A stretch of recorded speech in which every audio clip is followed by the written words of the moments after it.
25년 전 오만함으로 딸을 내쫓고 평생을 후회 속에 살던 한 노인이 폭설이 내리는 강원도 산속에서 조난을 당합니다. 자신을 구해준 젊은 비구니에게서 죽은 딸의 흔적을 발견하고 그녀가 자신의 핏줄임을 직감하게 되는 한 남자의 기적과도 같은 이야기입니다. 영상 시청 전에 구독과 좋아요 부탁드립니다. 저희에게 큰 힘이 됩니다. 강원도 춘천시 소양강의 찬 바람이 도시의 스카이라인을 스치고 지나가는 퇴계동의 오래된 2층 주택. 75세의 김관철 노인은 오늘도 어김없이 동이 트기 전 잠에서 깼다. 잠을 깬 것인지 뜬 눈으로 밤을 지새운 것인지 스스로도 분간이 가지 않는 흐릿한 경계였다. 그의 곁을 지키던 아내의 온기는 3년 전 요양병원으로 떠나버렸고 이제 이 널따란 집을 가득 채우는 것은 사무치는 적막과 뼈를 시리게 하는 외로움뿐이었다. 젊은 시절 제법 큰 건설 자재 사업을 일궈 이 집을 지었을 때만 해도 그의 세상은 완벽해 보였다. 쩌렁쩌렁한 목소리로 호령하면 모든 것이 뜻대로 되었고 그의 발밑은 늘 단단했다. 하지만 시간은 그 단단했던 집안을 모래처럼 쓸어가 버렸다. 삐걱이는 무릎을 억지로 일으켜 세운 그는 거실로 나섰다. 벽 한가운데 세월의 덮개가 내려앉은 낡은 괴종시계만이 째깍거리며 죽어있는 시간을 증언하고 있었다. 관철은 소파에 깊숙이 몸을 묻었다. 맞은편 벽에는 아내와 단둘이 찍은 환갑 기념 사진과 그 옆으로 오랫동안 비어있는 액자 자리가 있었다. 본래 그 자리에는 세상 무엇과도 바꿀 수 없었던 딸 수연의 사진이 걸려 있었다. 활짝 웃는 얼굴이 아내를 쏙 빼닮았던 그의 유일한 자랑이자 약점이었던 딸. 25년 전 그날도 오늘처럼 눈이 내리는 겨울이었다. 당시 21살이던 수연은 대학을 휴학하고 작은 출판사에서 아르바이트를 하고 있었다. 그림에 소질이 있던 아이였다. 언젠가 자신의 이름으로 된 동화책을 내고 싶다며 수줍게 웃던 딸의 얼굴이 어제 일처럼 선명했다. 그 꿈 많던 아이가 어느 날 창백한 얼굴로 그의 서재 문을 열고 들어왔다. 그리고 폭탄 같은 고백을 던졌다. 아버지, 저 사랑하는 사람이 생겼어요. 그때까지만 해도 좋았다. 딸 가진 아비라면 누구나 겪어야 할 통과 의례라 생각했다. 하지만 이어지는 말은 관철의 관자놀이를 지끈거리게 만들었다. 상대는 그가 평생을 경멸하고 무시했던 현장 노동자였다. 그것도 그냥 노동자가 아니었다. 과거 그의 사업을 위협했던 경쟁사에서 일하다 부도를 맞고 뿔뿔이 흩어진 인부 중 하나였다. 관철의 눈에 그는 실패와 가난의 상징 그 자체였다. 어떤 놈이냐? 성실하고 따뜻한 사람이에요. 비록 지금은 가진 게 없지만 가진 게 없는 게 문제가 아니야. 내 애비가 어떤 사람인지 뻔히 알면서 어떻게 그런 놈을. 관철의 목소리는 서재를 뒤흔들었다. 이성과 논리는 없었다. 오직 배신감과 실망감 그리고 자신의 완벽한 세계에 흠집이 생겼다는 모멸감만이 들끓었다. 수연은 물러서지 않았다. 늘 순종적이던 딸의 눈에 서린 것은 두려움이 아닌 어떤 확고한 의지였다. 그리고 결정타를 날렸다. 뱃속에 아이가 있어요. 그 순간 관철의 세상은 무너져 내렸다. 그는 이성을 잃고 고함을 질렀다. 온갖 모진 말이 딸의 가슴에 비수처럼 꽂혔다. 당장 그놈과 헤어지고 아이를 지우든 아니면 이 집에서 나가 다시는 볼 생각 말든 선택하라고 윽박질렀다. 수연은 눈물을 뚝뚝 흘리면서도 끝내 고개를 숙이지 않았다. 그리고 며칠 뒤 자신의 옷가지만을 챙겨 편지 한 통만을 남겨둔 채 집을 나갔다. 죄송해요, 아버지. 하지만 제 선택을 후회하지 않아요.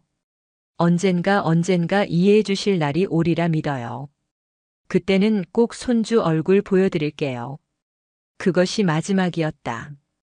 관철은 그 후로 25년간 딸을 찾지 않았다. 아니, 찾지 않으려 애썼다. 사업이 기울고 세상이 변하고 아내가 병들어가는 동안에도 그는 자신의 오기와 자존심을 지키기 위해 딸의 이름을 입에 올리는 것조차 금기시했다. 아내가 여보, 우리 수연이 라며 운을 뗄 때마다 그따위 계집애는 내 딸 아니야 라며 매몰차게 돌아섰다.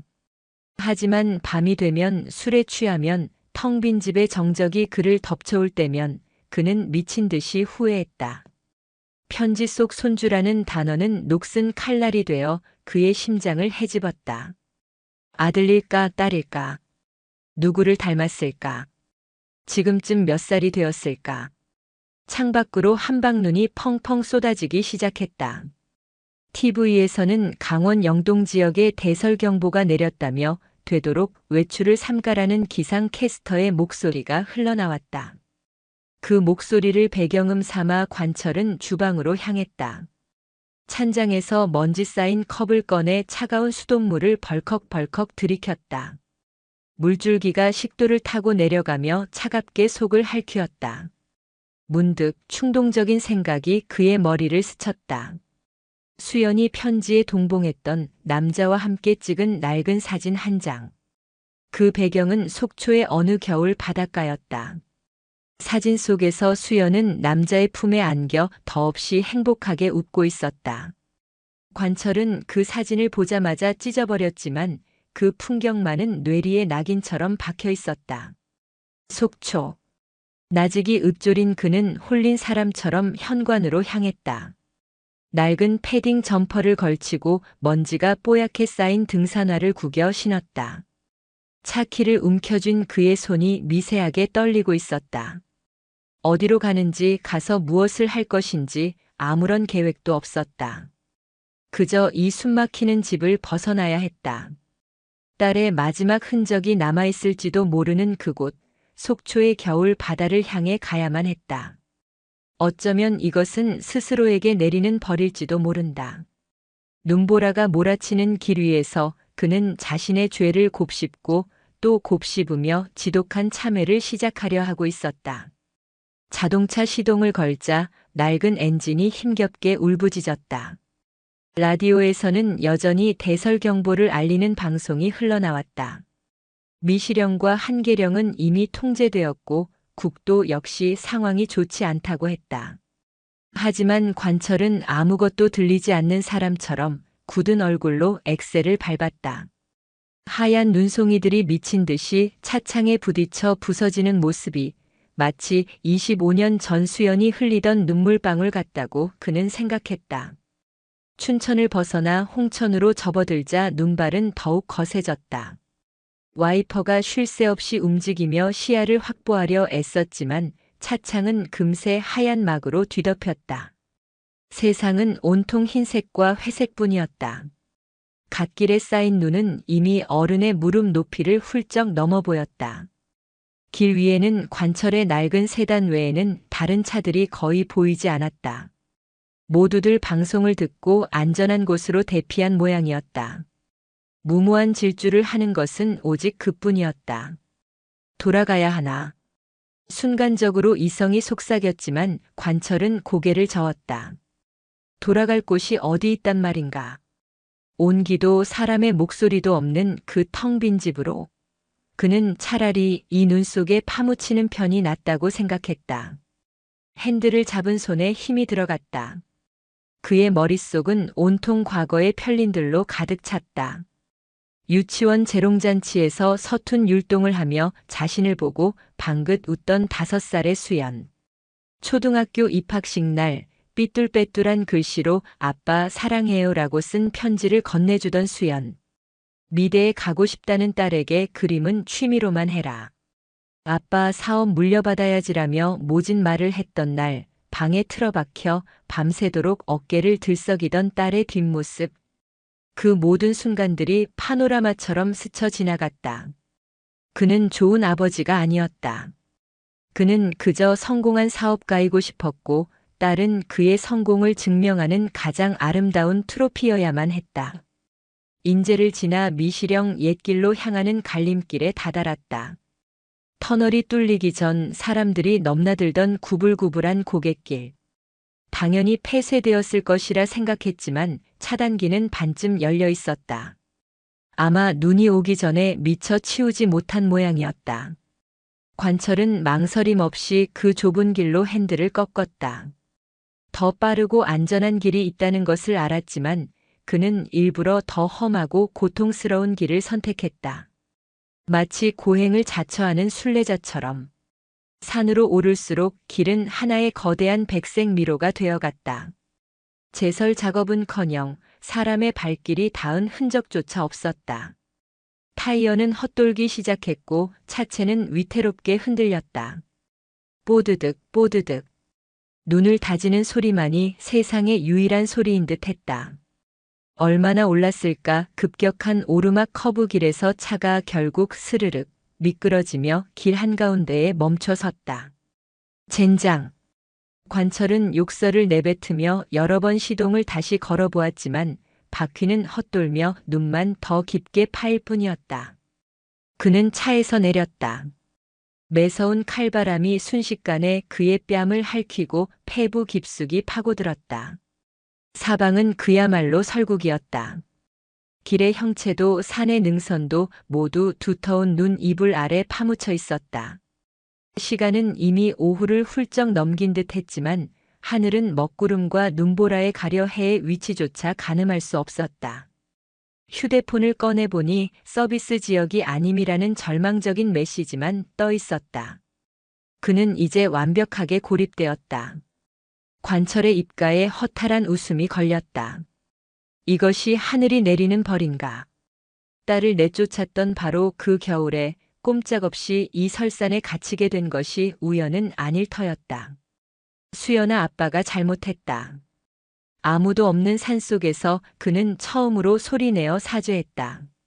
목소리는 눈보라 속에 흩어져 버렸지만 그의 마음속 응어리는 조금이나마 풀리는 듯 했다. 하지만 감상에 젖어 있을 시간이 없었다. 이대로 있다가는 얼어 죽기 십상이었다. 그는 본능적으로 산 아래쪽을 향해 걷기 시작했다.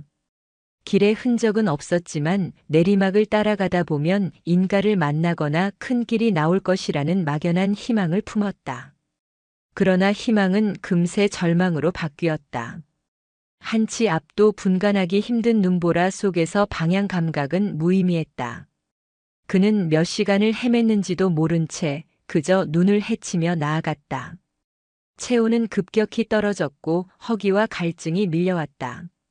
눈꺼풀은 천근만근 무거워졌고 다리는 더 이상 그의 것이 아닌 것처럼 느껴졌다. 이대로 죽는구나. 죽음의 그림자가 그의 등 뒤에 바짝 다가와 있음을 느꼈다. 그는 비틀거리다 커다란 소나무 아래에 주저앉았다. 하얀 눈밭 위로 25년 전 딸이 떠나던 날의 모습이 겹쳐 보였다. 작은 가방 하나를 들고 차마 뒤돌아보지 못한 채 대문 밖으로 사라지던 작고 여린 어깨. 그때 붙잡았어야 했다. 가지 말라고 아빠가 잘못했다고 빌었어야 했다. 의식이 점점 흐려져 갔다. 추위도 고통도 느껴지지 않았다. 그저 깊은 잠에 빠져들고 싶은 생각뿐이었다. 그가 서서히 눈을 감으려던 바로 그 순간이었다. 딸랑의 환청일까? 희미하게, 아주 희미하게 풍경 소리가 들려왔다. 바람 소리 사이로 섞여 들어온 맑고 청아한 소리. 관철은 마지막 남은 힘을 쥐어짜 소리가 들려오는 쪽으로 고개를 돌렸다. 저 멀리 눈보라가 잠시 옅어진 틈으로 소나무 숲 사이에서 아주 작은 불빛 하나가 깜빡이고 있었다. 마치 어둠 속의 등대처럼. 살아야 한다. 그 불빛은 관철에게 마지막 남은 삶의 의지를 불태웠다. 그는 이를 악물고 몸을 일으켰다. 그리고 비틀거리는 걸음으로 그 희미한 불빛을 향해 한 발 한 발 내디뎠다. 그것이 지옥으로 향하는 길일지 천국으로 향하는 길일지는 알 수 없었다. 하지만 그는 가야만 했다. 그 불빛의 끝에서 그는 어쩌면 25년간의 긴 참회를 끝낼 수 있을지도 모른다고 생각했다. 의식의 끈을 놓기 직전 그가 마지막으로 본 것은 자신을 향해 다가오는 회색 승복의 그림자였다. 그리고 코끝을 스치는 차갑고도 맑은 눈의 향기와 섞인 깊고 은은한 향냄새였다. 김관철이 다시 눈을 떴을 때 그의 눈에 들어온 것은 낯선 방의 황토색 천장이었다. 몸은 불덩이처럼 뜨거웠지만 두껍고 따뜻한 솜니불이 그를 감싸고 있었다. 방 안에는 그를 깨운 향냄새가 더욱 짙게 배어 있었다. 밖에서는 여전히 거센 바람 소리가 들려왔지만 그가 누워있는 이 작은 공간은 놀라울 정도로 고요하고 평온했다. 정신이 드십니까? 나지막하고 맑은 목소리에 고개를 돌리자 웬 젊은 여승이 단정하게 앉아 있었다.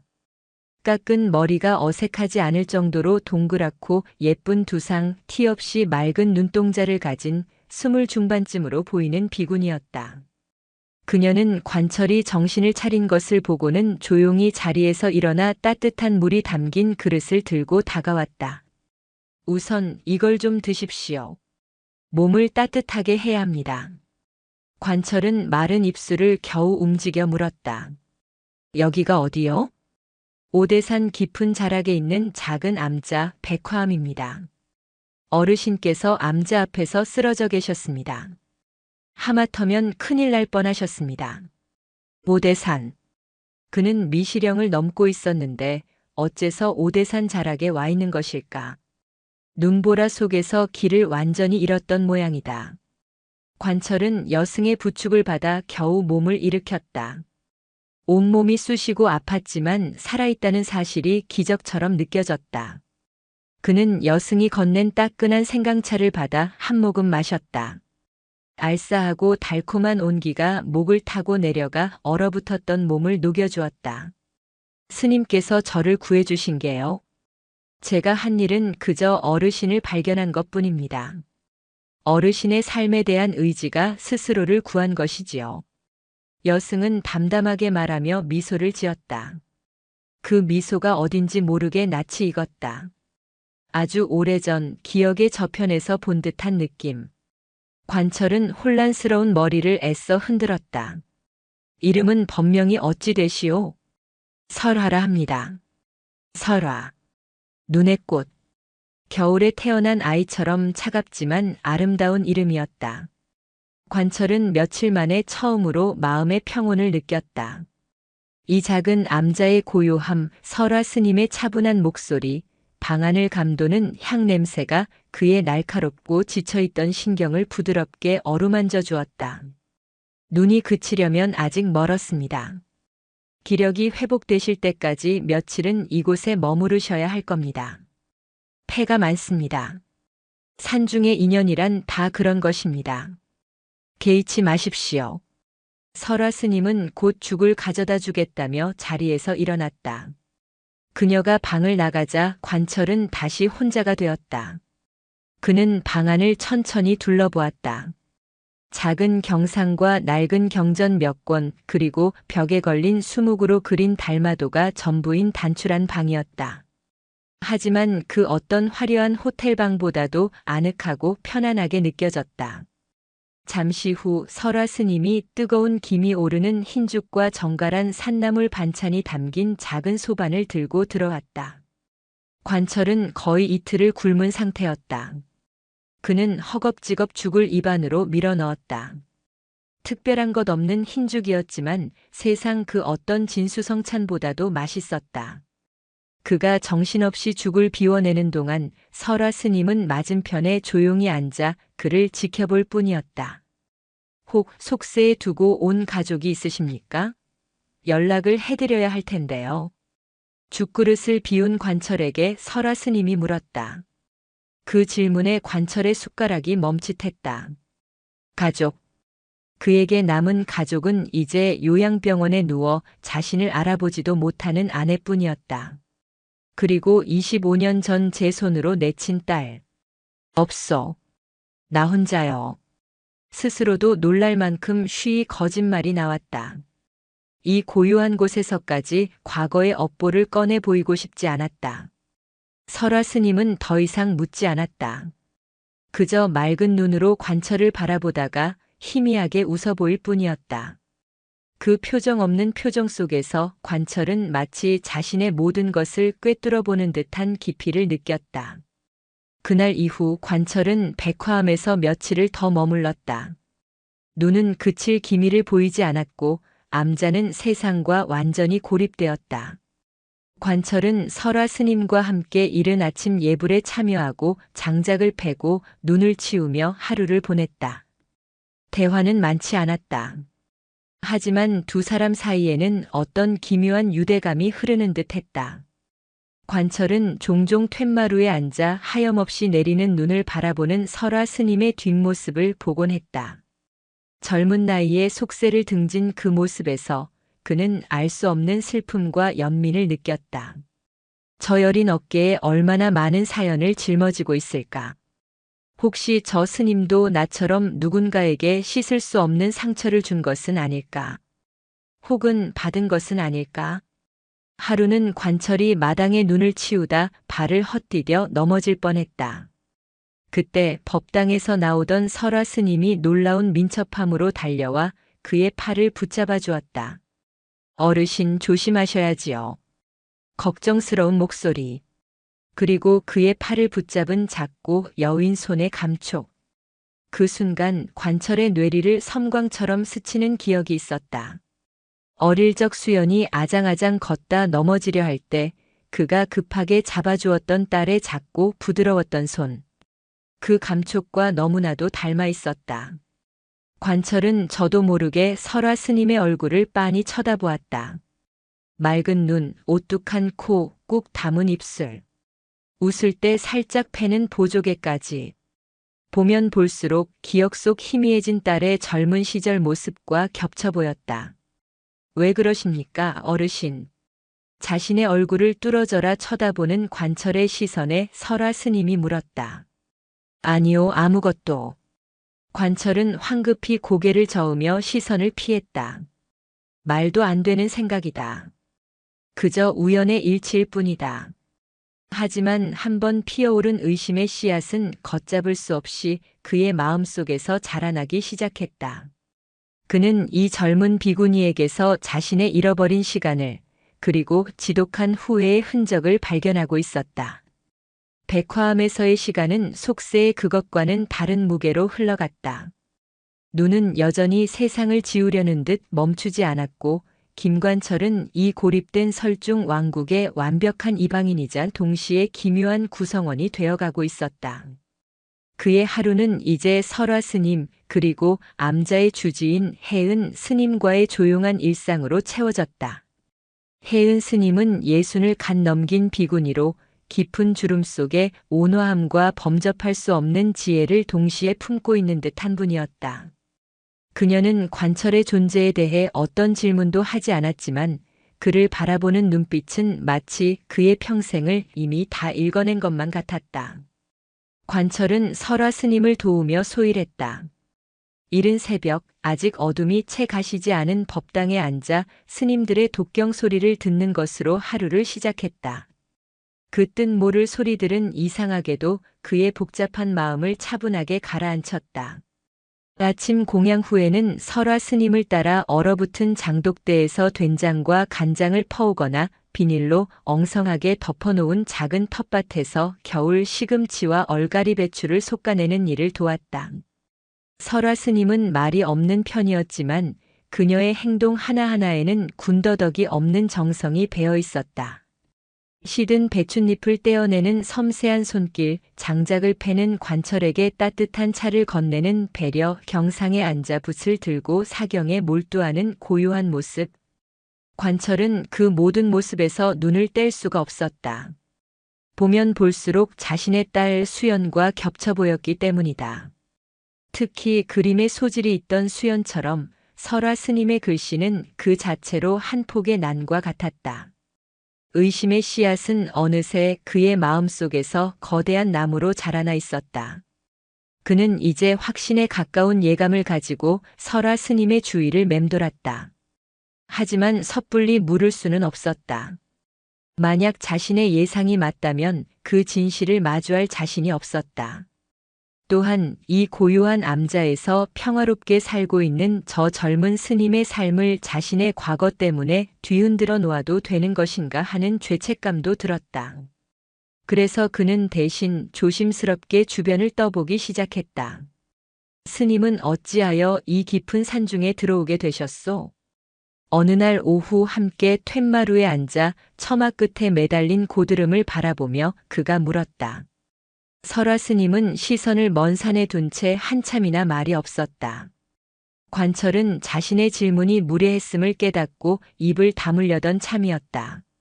세상에 연이 없으니 산이 저를 받아주었습니다. 너무나도 간결한 대답이었다. 그 안에는 수많은 사연이 함축되어 있는 듯 했지만 그녀는 더 이상 설명하려 하지 않았다. 마치 두꺼운 벽을 치는 듯한 느낌의 관철은 더 파고들지 못했다. 며칠이 더 흘렀다. 관철의 몸은 거의 회복되었지만 눈은 그칠 기미가 보이지 않아 내려갈 방도는 여전히 없었다. 그날 밤 관철은 좀처럼 잠을 이루지 못했다. 창호지 문틈으로 스며드는 차가운 달빛이 방 안을 푸르게 밝혔다. 그는 이불 속에서 몸을 뒤척이다 문득 아주 오래된 노래 한 가락을 나직이 흥얼거리기 시작했다. 그것은 그의 아내가 수연을 재울 때마다 불러주던 자장가였다. 특별한 제목도 없는 그저 아내가 외할머니에게서 배웠다던 구슬픈 가락의 민요. 달아 달아 밝은 달아 우리 아기 잠든 얼굴 비춰주렴. 바람 바람 머린 바람 나쁜 꿈은 모두 다 쓸어가렴. 수연이 유독 이 노래를 좋아했다. 이 노래를 불러주면 새근새근 잠이 들곤 했다. 관철은 노래를 흥얼거리며 또다시 회한에 잠겼다. 이 자장가를 손주에게도 불러줄 날이 오리라 믿었던 아내. 그 소박한 꿈을 산산조각 낸 것은 바로 자신이었다. 그의 목소리는 갈라졌고 노래는 어느새 흐느낌으로 변해갔다. 그때였다. 옆방에서 부스럭거리는 소리가 들렸다. 설화 스님의 방이었다. 곧이어 조심스럽게 문이 열리고 설화 스님이 복도로 나왔다. 달빛을 등진 그녀의 얼굴은 그림자에 가려 보이지 않았지만 그 형체는 미세하게 떨리고 있는 듯 했다. 관철은 숨을 죽였다. 설화 스님은 그의 방문 앞에 서서 한참을 망설이는 듯 했다. 그리고는 떨리는 목소리로 물었다. 어르신 방금 그 노래. 그녀의 목소리는 평소의 차분함을 완전히 잃어버린 채였다. 마치 물속에 잠겨있던 사람이 겨우 숨을 쉬듯 다급하고 절박한 기운이 서려 있었다. 그 노래 어떻게 아십니까? 관철의 심장이 쿵 하고 바닥으로 떨어지는 것 같았다. 온몸에 피가 역류하는 듯한 충격. 그는 벌떡 몸을 일으켜 앉았다. 왜 그러시오, 스님? 그 노래를 아시오? 설화 스님은 대답 대신 낮고 흐릿한 목소리로 노래의 뒷부분을 이어 불렀다. 서리서리 흰서리야, 우리 아기 고운 발 시리지 않게 덮어주렴. 정확했다. 아내가 부르던 그 가사와 가락 그대로였다. 그것은 관철과 아내 그리고 수연 세 사람만이 아는 노래였다. 세상 그 누구도 알 리 없는 가족의 비밀스러운 주문과도 같은 노래였다. 설화 스님은 노래를 끝마치지 못하고 그 자리에 주저앉았다. 그녀의 어깨가 가늘게 떨리고 있었다. 모르겠습니다. 머릿속에서 아주 오래된 소리처럼 하지만 너무나 선명하게. 관철은 덜덜 떨리는 손으로 방문을 열었다. 복도 바닥에 주저앉아 두 손으로 얼굴을 감싸고 있는 설화 스님. 그리고 그 너머로 모든 것을 지켜보고 있는 듯 조용히 서 있는 혜은 스님의 모습이 보였다. 혜은 스님의 얼굴에는 놀라움이 아닌 올 것이 왔구나 하는 듯한 깊은 체념과 슬픔이 서려 있었다. 모든 것이 명확해졌다. 더 이상의 증거도 의심도 필요 없었다. 관철의 눈에서 뜨거운 눈물이 왈칵 쏟아져 내렸다. 그는 이 젊은 비구니를 자신의 핏줄을 25년 만에 이 차디찬 산속에서 기적처럼 그리고 비극처럼 마주하고 있었다. 그날 밤의 자장가는 백화암의 고요한 시간을 깨트리는 파문이 되었다. 설화 스님은 그 후 며칠간 관철을 의식적으로 피했다. 함께하던 아침 공양에도 나타나지 않았고 마주치기라도 하면 서둘러 자리를 떠났다. 그녀의 평온했던 얼굴에는 짙은 고뇌와 혼란의 그림자가 드리워져 있었다. 마치 잔잔한 호수에 던져진 돌멩이가 걷잡을 수 없는 파동을 일으키듯 잊고 있던 노래 한 가락이 그녀의 내면 깊숙이 봉인해 두었던 과거의 문을 세차게 두드리고 있었다. 관철은 그런 그녀를 보며 가슴이 미어지는 듯 했다. 다가가 무슨 말이라도 건네고 싶었지만 무슨 말을 해야 할지 알 수 없었다. 내가 내 하랩이다라고 말하는 순간 저 아이의 삶이 어떻게 될지 두려웠다. 그는 자신의 이기적인 참회를 위해 손녀의 평온을 깨트릴 권리가 없다고 생각했다. 하지만 이대로 모른 척 인연이 아니었던 것처럼 스쳐 지나갈 수도 없는 노릇이었다. 그는 진퇴양난의 지옥 속에서 밤낮으로 번민했다. 그러던 어느 날 관철은 결심한 듯 혜은 스님의 처소를 찾았다. 눈이 잠시 소강 상태를 보인 오후였다.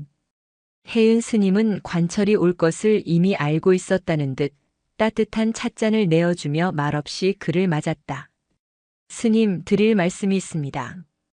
관철은 차마 고개를 들지 못한 채 입을 열었다. 설화 스님에 대해 여쭙고 싶습니다. 혜은 스님은 조용히 차를 한 모금 마셨다. 그녀의 시선은 창밖, 눈 덮인 오대산의 능선을 향해 있었다. 인연이란 참으로 모질고도 깊더이다. 어르신께서 이 험한 산중에 발을 들인 것도 설화 아이를 만난 것도 모두 우연이 아니겠지요. 그녀의 목소리는 모든 것을 체념한 듯 담담했다. 관철은 용기를 내어 자신의 이야기를 더듬더듬 꺼내놓았다. 25년 전 딸 수연을 내쫓았던 일, 그 후 단 한 번도 찾지 않았던 자신의 어리석음과 후회, 그리고 설화 스님에게서 딸의 모습을 발견하고 자장가를 통해 확신하게 된 자신의 끔찍한 예감까지. 그의 고백은 눈물과 함께 터져나왔다. 70평생 남 앞에서 약한 모습을 보인 적 없던 그였지만 혜은 스님의 깊은 눈빛 앞에서는 어떤 위선도 통하지 않았다. 모든 이야기를 들은 혜은 스님은 긴 한숨을 내쉬었다. 10년 전 겨울이었소. 그 아이가 처음 이곳에 왔을 때도 꼭 오늘처럼 눈이 많이 내렸지. 혜은 스님은 10년 전 그날을 회상하기 시작했다. 산짐승도 다니지 않을 법한 샛길에서 얇은 혹겹 옷 하나만 걸친 채 눈밭에 쓰러져 있던 15살 소녀. 거의 숨이 멎기 직전에 아이를 업고 암자로 달려와 밤새도록 간호했다. 아이의 몸에는 온통 상처와 멍투성이었다고 했다. 굶주림과 추위, 그리고 지독한 폭력의 흔적이었다. 정신을 차린 아이는 아무 말도 하지 않았소. 그저 죽고 싶다는 말만 앵무새처럼 되풀이했지. 이름도 나이도 어디서 왔는지도 알려주지 않았소. 그 소녀가 바로 설화였다. 그녀는 속초에 있는 한 보육원에서 도망쳐 나왔다고 했다. 그곳에서의 삶은 지옥과도 같았다. 함께 지내는 아이들의 괴롭힘, 모든 것을 방관하는 선생들. 설화는 그곳에서 마음의 문을 닫고 그림자처럼 지냈다. 유일한 낙은 아무도 모르게 낡은 연습장에 그림을 그리는 것이었다. 엄마에 대한 희미한 기억, 따뜻했던 햇살, 아름다웠던 꽃들을 그리며 고통을 견뎠다. 하지만 그마저도 다른 아이들에게 들켜 찢기고 짓밟히는 날 소녀는 모든 희망을 버리고 죽기 위해 산으로 향했던 것이다. 속초. 관철의 입에서 신음 같은 소리가 터져나왔다. 딸이 마지막 사진을 찍었던 곳, 자신이 벌을 받기 위해 향했던 바로 그곳이었다. 혜은 스님은 설화에게 새로운 이름과 삶을 주었다. 눈 속에서 발견한 꽃처럼 맑고 강인하게 자라라는 의미로 설화라는 법명을 주고 글과 불경을 가르쳤다. 설화는 놀라운 속도로 모든 것을 흡수하며 지난날의 상처를 불심으로 다스려 나갔다. 그렇게 10년이 흘러 고통스러운 과거를 가진 소녀는 이제 누구보다도 깊고 맑은 눈을 가진 비구니가 되었다. 그 아이의 속세 이름은 김민서라 하더이다. 8살 때 교통사고로 어미를 잃고 보육원에 맡겨졌다 하더군요. 혜은 스님의 마지막 말은 관철의 심장을 관통하는 비수였다. 딸 수연은 죽었다. 그리고 내 손녀는 8살의 나이에 홀로 남아 지옥 같은 시간을 견뎌야 했다. 이 모든 비극의 시작이 바로 자신이라는 사실이 거대한 바위가 되어 그를 짓눌렀다. 그날 이후 산속의 날씨는 기적처럼 개기 시작했다. 관철의 휴대폰에 희미하게 신호가 잡혔다. 그는 손을 벌벌 떨며 단축번호 1번을 눌렀다. 30년 넘게 자신의 비서로 일하다 은퇴한, 지금은 아들처럼 의지하는 박 실장이었다. 나다. 자네에게 알아봐 줄 것이 있다. 관철은 떨리는 목소리로 박 실장에게 속초에서 17년 전 일어난 교통사고와 김수연이라는 이름의 사망자 그리고 그녀의 딸 김민서에 대한 모든 것을 알아봐 달라고 부탁했다. 박 실장은 갑작스러운 회장님의 연락에 놀랐지만 이내 침착하게 알겠다고 대답했다. 진실을 확인하는 것은 이제 시간 문제였다. 관철은 전화를 끊고 멍하니 눈 덮인 산을 바라보았다. 곧 불어닥칠 폭풍을 예감하며 그는 조용히 그 운명을 받아들일 준비를 했다. 이틀 뒤 박 실장에게서 전화가 걸려왔다. 관철은 암자에서 가장 신호가 잘 잡히는 뒤뜰의 커다란 바위 위에 서서 전화를 받았다. 그의 등 뒤로 설화 스님이 장작을 패는 소리가 도끼가 허공을 가르는 소리와 함께 규칙적으로 들려왔다. 회장님 말씀하신 대로 알아봤습니다. 박 실장의 목소리는 무겁게 가라앉아 있었다. 17년 전 2월 속초 시내에서 작은 화물차와 승용차의 충돌 사고가 있었습니다. 승용차 운전자는 현장에서 즉사했습니다. 이름은 김수연. 당시 29세. 동승했던 딸 김민서는 크게 다치지 않았지만 보호자가 없어 시립보육원으로 인계된 기록이 확인됐습니다. 예상했던 결과였지만 다른 사람의 입을 통해 확인한 진실은 관철의 남은 생을 송두리째 무너뜨리는 망치와도 같았다. 수연은 죽었다. 자신이 그토록 증오하고 외면했던 25년의 세월 끝에 딸은 차가운 아스팔트 위에서 홀로 죽어갔다. 사고 현장 근처에 작은 화방이 있었다고 합니다. 수연 화방. 사모님 아니 따님께서 직접 운영하시던 곳이라고 동네 사람들 말로는 그림 실력이 아주 좋았다고 합니다. 혼자 아이를 키우면서도 늘 웃음을 잃지 않았다고. 박 실장의 말은 더 이상 관철의 귀에 들리지 않았다. 그의 눈앞에는 21살의 나이에 꿈을 이야기하던 딸의 얼굴이 아른거렸다. 동화책 작가가 되고 싶다던 딸. 그는 그 꿈을 짓밟고 딸을 절망의 구렁텅이로 밀어넣었다. 하지만 딸은 그 지독한 환경 속에서도 끝까지 자신의 꿈을 놓지 않고 수연 화방이라는 작은 성을 쌓아 올렸던 것이다. 회장님 괜찮으십니까? 수화기 너머로 들려오는 박 실장의 목소리에 관철은 겨우 정신을 차렸다. 그는 아무 대답도 하지 못하고 전화를 끊었다. 휴대폰이 그의 손에서 힘없이 떨어져 눈밭 위로 파묻혔다. 그는 비틀거리며 장작을 패고 있는 설화에게로 향했다. 설화 아니 민서. 내 손녀. 그는 무슨 말을 해야 할까? 무슨 자격으로 이 아이 앞에 서야 할까? 그의 발걸음은 천근만근 무거웠다. 설화는 인기척을 느끼고 도끼질을 멈춘 채 돌아보았다.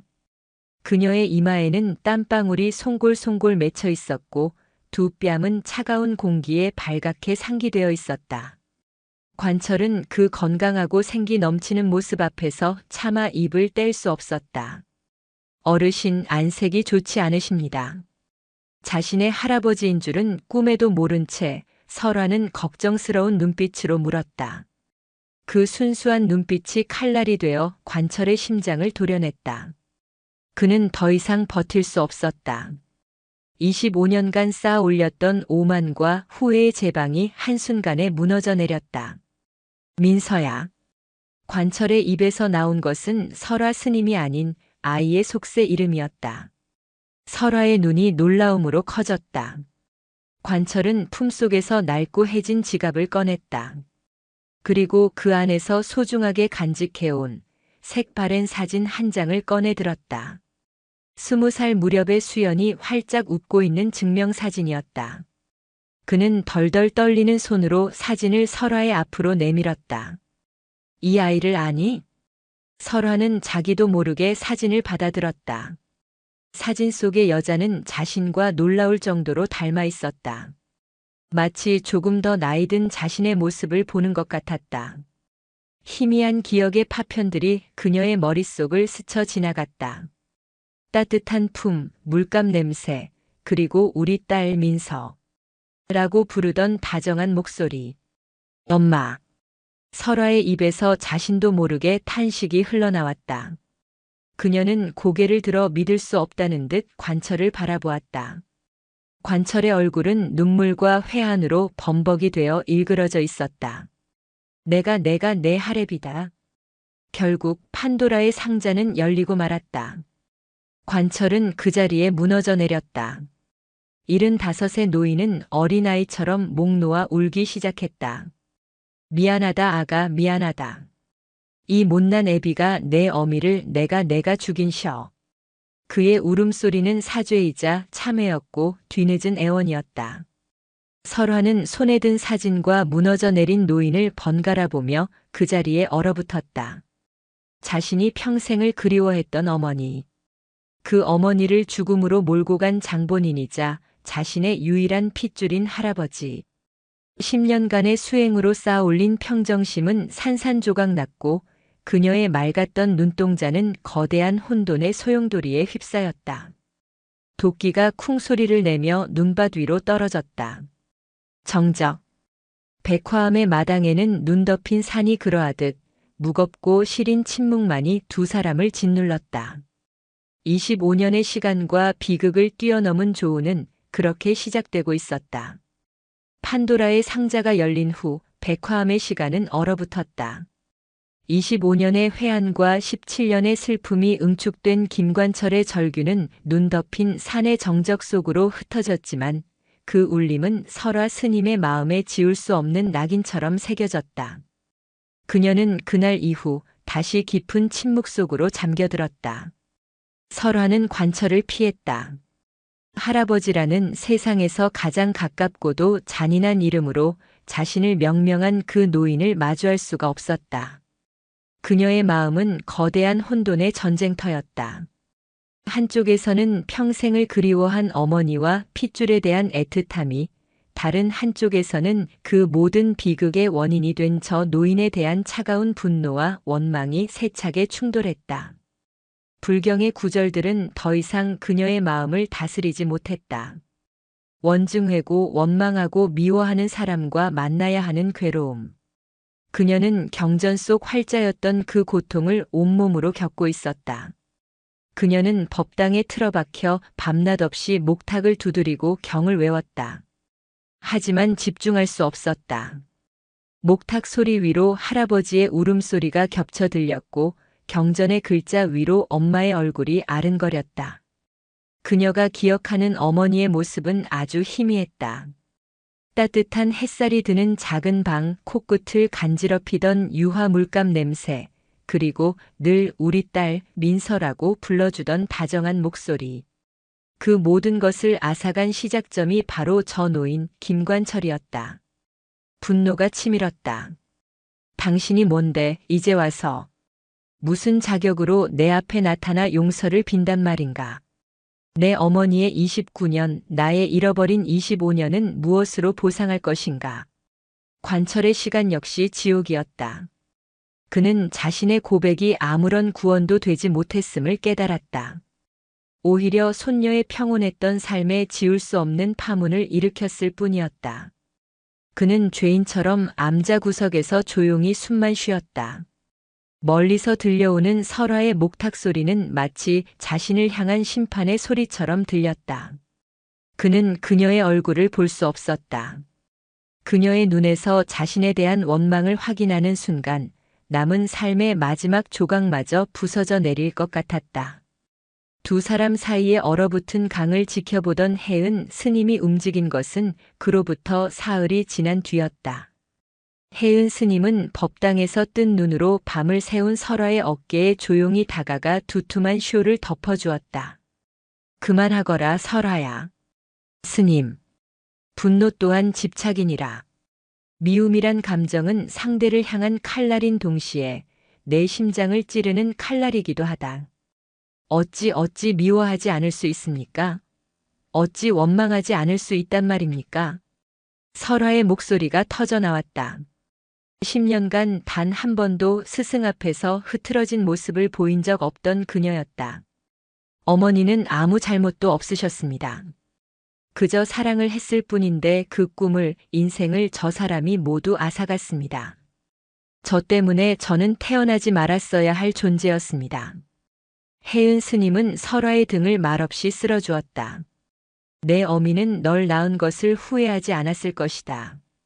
내 존재를 부정하는 것이야말로 내 어미의 삶을 부정하는 것이니라.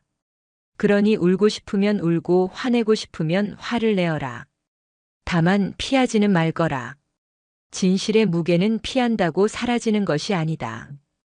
온전히 짊어지고 마주 볼 때 비로소 내려놓을 길도 보이는 법이다. 혜은 스님은 이어 관철의 방문을 두드렸다. 며칠 사이 수십 년은 더 늙어버린 듯한 관철이 힘없이 문을 열었다. 어르신께서는 25년을 회개하기 위해 기다리셨겠지만 저 아이는 평생을 슬퍼하기 위해 기다려온 셈입니다. 어르신의 참회보다 저 아이의 슬픔이 먼저입니다. 시간을 주십시오. 억겁의 인연이 다시 만났으니 풀어낼 시간 또한 필요한 법입니다. 혜은 스님의 말은 관철에게 또 다른 깨달음을 주었다.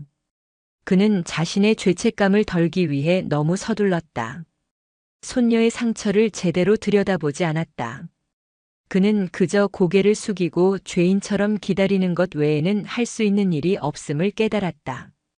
혹독했던 겨울은 여전히 물러갈 기미를 보이지 않았다. 백화함은 이전과 같은 고요함을 되찾았지만 그 고요함의 결은 완전히 달라져 있었다. 이전의 평화로운 정적이 아닌 폭풍전야의 숨막히는 침묵이었다. 진실의 무게는 그토록 무거웠다. 얼어붙었던 관계에 첫 균열이 생긴 것은 아주 사소한 계기에서였다. 혹독한 추위와 극심한 마음고생을 이기지 못한 관철이 결국 자리에 알아눕고 말았다. 늙고 쇠약해진 몸은 며칠 만에 불덩이처럼 달아올랐다. 그는 지독한 몸살과 함께 열에 들떠 헛소리를 하기 시작했다. 수연아, 아빠가 잘못했다 가지 마라. 의식 없는 노인의 입에서 흘러나오는 것은 오직 딸의 이름과 뒤늦은 후회뿐이었다. 혜은 스님이 밤새도록 그를 간호했지만 열은 좀처럼 떨어지지 않았다. 설화는 방문 밖에서 그 모든 소리를 들었다. 외면하고 싶었다. 저 사람의 고통은 자업자득이라고 냉정하게 마음을 다잡으려 했다. 하지만 그녀의 발은 차마 그 자리를 떠나지 못했다. 이튿날 새벽 혜은 스님이 잠시 자리를 비운 사이 관철의 기침 소리가 더욱 심해졌다. 설화는 더 이상 망설일 수 없었다. 그녀는 조용히 방문을 열고 안으로 들어갔다. 불덩이 같은 몸으로 식은땀을 흘리며 괴로워하는 할아버지의 모습이 눈에 들어왔다. 그녀는 자기도 모르게 젖은 수건을 가져와 그의 이마를 닦아주었다. 뜨거운 열기가 수건을 통해 그녀의 손으로 전해져 왔다. 그 순간 분노와 원망으로 가득 찼던 마음 한구석에서 아주 작은 연민의 감정이 싹 텄다. 저 사람은 자신의 할아버지다. 어머니의 아버지. 밉지만 또한 자신의 유일한 핏줄이었다. 설화는 부엌으로 가 관철이 자신에게 처음 해주었던 것과 똑같은 생강차를 정성껏 타렸다. 그리고 알아놓은 관철의 입술에 조심스럽게 흘려 넣어주었다. 의식이 없는 와중에도 관철은 누군가 자신을 돌보고 있음을 느낀 듯 희미하게 눈을 떴다. 그의 초점 없는 눈이 설화를 향했다. 수연아. 그는 설화를 딸로 착각한 듯 힘겹게 손을 뻗어 그녀의 손을 잡았다. 그의 손은 불덩이처럼 뜨거웠지만 그를 뿌리칠 수는 없었다. 우리 수연이 제일 좋아하던 색이 노란색이었지. 개나리꽃 같은 웃음도 꼭 그랬는데. 관철은 열에 들떠 잊고 있던 딸의 소소한 기억들을 조각조각 꺼내 놓았다. 설화는 아무 말 없이 그 이야기를 들었다. 그녀가 한 번도 들어본 적 없는 어머니의 이야기였다. 노란색을 좋아했던 어머니. 개나리꽃처럼 웃던 어머니. 희미했던 어머니의 모습이 아주 조금 선명해지는 것 같았다. 그녀의 눈시울이 뜨거워졌다. 며칠 후 관철은 가까스로 기력을 회복했다. 그는 설화가 자신을 간호해 주었음을 알고 있었다. 하지만 두 사람 모두 그 일에 대해 입에 올리지 않았다. 다만 이전과는 다른 기류가 두 사람 사이에 흐르기 시작했다. 설화는 더 이상 관철을 노골적으로 피하지 않았고 관철 역시 죄인처럼 숨어 지내지 않았다. 어느 맑은 날 두 사람은 툇마루에 나란히 앉았다. 길고 긴 침묵 끝에 설화가 먼저 입을 열었다. 어머니는 어떤 분이셨나요? 그것은 원망도 분노도 아닌 순수한 질문이었다. 관철은 오랫동안 기다려온 그 질문에 목이 메어 한동안 말을 잇지 못했다. 그는 눈물을 삼키고 최대한 담담하게 딸의 이야기를 시작했다. 그림 그리기를 좋아했던 소녀, 겁이 많았지만 불의를 보면 참지 못했던 학생, 자신의 사업을 물려받으라는 강요에 상처받으면서도 아버지를 원망하지 않으려 애썼던 착한 딸의 모습을. 그리고 그는 자신의 아내, 즉 설화의 할머니에 대한 이야기를 꺼냈다. 내 할미가 지금 요양병원에 있다. 치매에 걸려서 나도 잘 알아보지 못해. 하지만 아직도 매일 내 어미를 찾는다. 수연이, 우리 수연이 하면서. 할머니. 살아있는 또 다른 핏줄. 설화의 마음이 세차게 흔들렸다. 그녀는 산속에서의 자신의 평온이 전부가 아님을 깨달았다. 산 아래 속세에는 자신이 마주해야 할 또 다른 인연과 슬픔이 남아 있었다. 그날 밤 설화는 처음으로 할아버지의 방을 찾아갔다. 그리고 나직이 말했다. 할머니를 뵈러 가고 싶어요. 그것은 화해의 선언이자 새로운 시작을 알리는 신호였다. 꽁꽁 얼어붙었던 두 사람의 마음이 기나긴 겨울의 끝자락에서 마침내 녹아내리기 시작하고 있었다. 설화의 결심은 백화암에 또 다른 파문을 던졌다. 그녀가 산을 내려가겠다는 것은 단순히 외출을 의미하는 것이 아니었다. 그것은 지난 10년간 쌓아올린 설화 스님으로서의 삶을 뒤로하고 김민서라는 이름의 세속적 삶으로 돌아갈 수도 있음을 시사하는 것이었다. 그녀의 마음은 복잡했다. 백화암은 그녀를 구원해준 안식처였고 혜은 스님은 생명의 은인이자 어머니와도 같은 존재였다. 이 고요한 산사를 떠나 온갖 상처와 아픔의 기억으로 가득한 속세로 돌아가는 것은 상상만으로도 두려운 일이었다. 하지만 자신을 알아보지도 못한 채 죽은 엄마를 애타게 찾고 있을 할머니를 외면할 수는 없었다. 그리고 무엇보다 이제는 더 이상 도망치고 싶지 않았다. 자신의 뿌리이자 엇보인 가족이라는 운명을 정면으로 마주해야만 했다. 혜은 스님은 설화의 결정을 말없이 지지해 주었다. 어느 날 저녁 그녀는 설화를 불러 자신의 작은 처소에서 마주 앉았다. 민서야. 혜은 스님은 처음으로 그녀의 속세 이름을 불렀다. 설화의 어깨가 움찔했다. 부처님의 가르침이 어찌 산중에만 있겠느냐. 진정한 수행은 저작거리의 소음 속에서 마음의 평정을 지키는 것이요. 상처 입은 이들의 아픔을 보듬는 것이다. 너는 이 산에서 내 자신을 치유하는 법을 배웠다. 이제는 그 힘으로 다른 이의 상처를 어루만져 줄 때가 온 것뿐이다. 혜은 스님은 작은 보따리 하나를 내밀었다. 그 안에는 깨끗하게 세탁된 평상복 몇 벌과 약간의 돈, 그리고 설화가 보육원에서 도망쳐 나올 때 유일하게 품에 지니고 있었던 낡고 다른 그림 연습장이 들어 있었다. 이것이 속세에서의 내 시작을 도울 것이다. 언제든 돌아오고 싶으면 돌아오너라. 이 산은 그리고 나는 늘 이곳에 있을 것이니. 해은 스님의 눈가에 이슬이 맺혔다. 설화는 그 앞에서 아무 말도 하지 못하고 그저 고개 숙여 큰 절을 올렸다.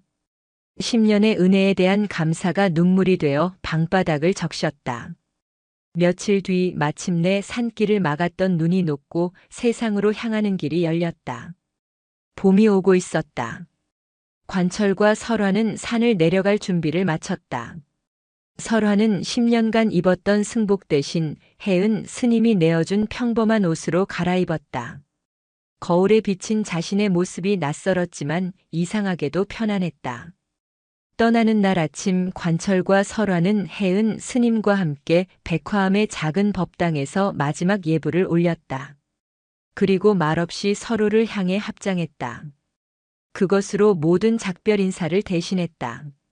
산을 내려오는 길 두 사람 사이에는 말이 없었다. 하지만 그 침묵은 더 이상 어색하거나 고통스럽지 않았다. 겨운에 쌓였던 눈이 녹아 계곡을 따라 힘차게 흘러내리는 물소리가 두 사람의 앞날을 축복하는 듯 했다. 춘천에 있는 관철의 집에 도착했을 때 설화는 거대한 저택의 규모에 압도당했다. 25년간 사람이 살지 않은 것처럼 적막하고 차가운 기운이 감도는 집. 이곳이 바로 어머니가 떠나야만 했던 곳이자 할아버지가 평생을 후회 속에서 살아온 공간이었다. 그녀는 이곳에 감도는 슬픔의 무게를 느낄 수 있었다. 관철은 2층의 가장 햇볕이 잘 드는 방을 설화에게 내어주었다. 원래는 수연의 방이었다. 방 안에는 낡은 가구들이 그대로 남아 있었다. 관철은 그 방을 차마 치우지 못하고 25년간 그대로 비워두었던 것이다.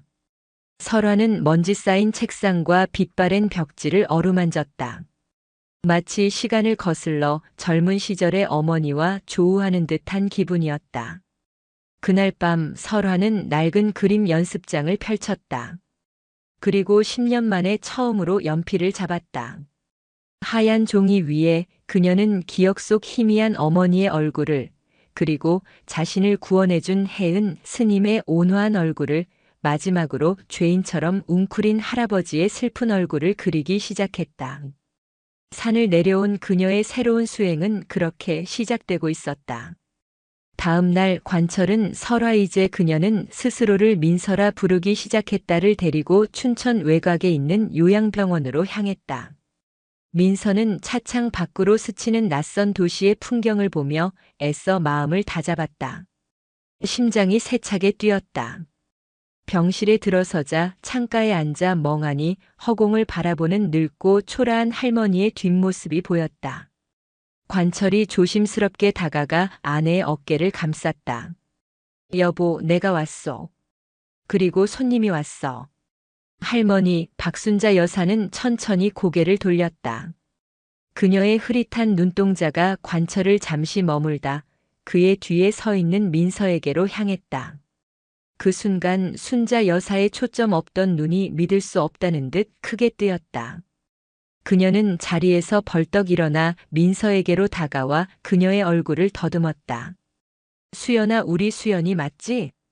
돌아왔구나, 내 딸. 순자 여사는 민서를 딸 수연으로 착각한 것이다. 그녀는 민서를 끌어안고 어린아이처럼 울기 시작했다. 관철은 안타까운 얼굴로 아내를 말리려 했다. 하지만 민서는 조용히 고개를 저어 관철을 제지했다. 그리고는 자신을 끌어안고 오열하는 할머니의 등을 부드럽게 토닥여 주었다. 응, 엄마 나왔어. 늦어서 미안해.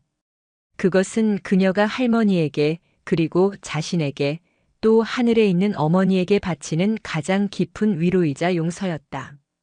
그녀는 할머니의 남은 생이 평온할 수만 있다면 기꺼이 죽은 엄마가 되어주기로 결심했다. 그 모습을 지켜보는 관철의 눈에서는 또다시 뜨거운 눈물이 흘러내렸다.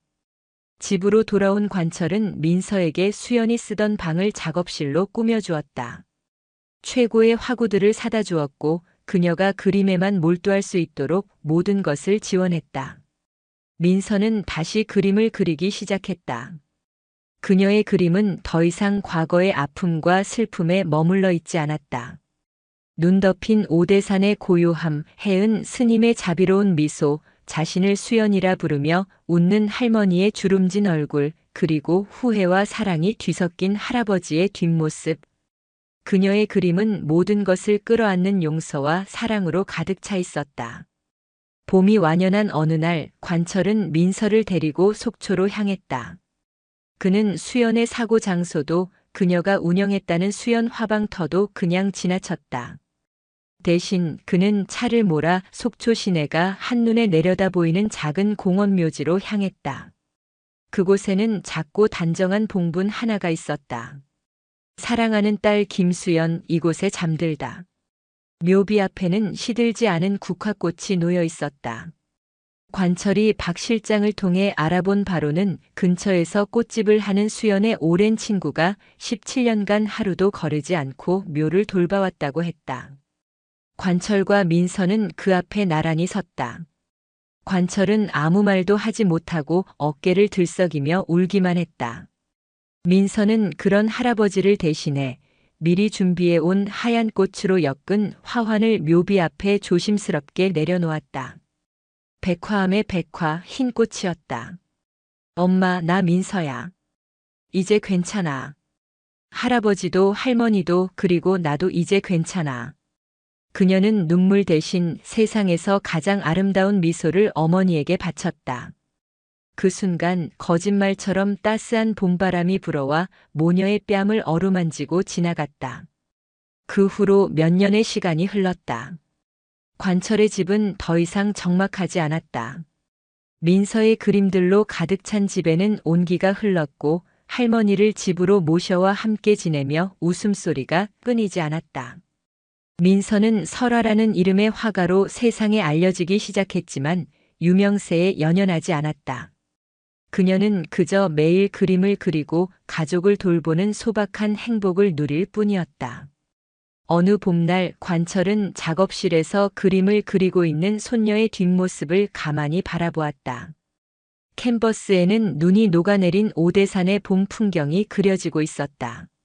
앙상했던 나뭇가지 끝에 파릇파릇한 새순이 돋아나고 그 아래에는 작은 흰색 야생화들이 흐드러지게 피어 있었다. 지독하게 길고 혹독했던 겨울이 지나고 마침내 찾아온 눈부신 봄이었다. 관철은 깨달았다. 진정한 용서는 누군가에게 받는 것이 아니라 스스로 완성해 나가는 기나긴 과정이라는 것을. 그는 손녀의 뒷모습을 보며 25년 만에 처음으로 깊고 평화로운 미소를 지었다.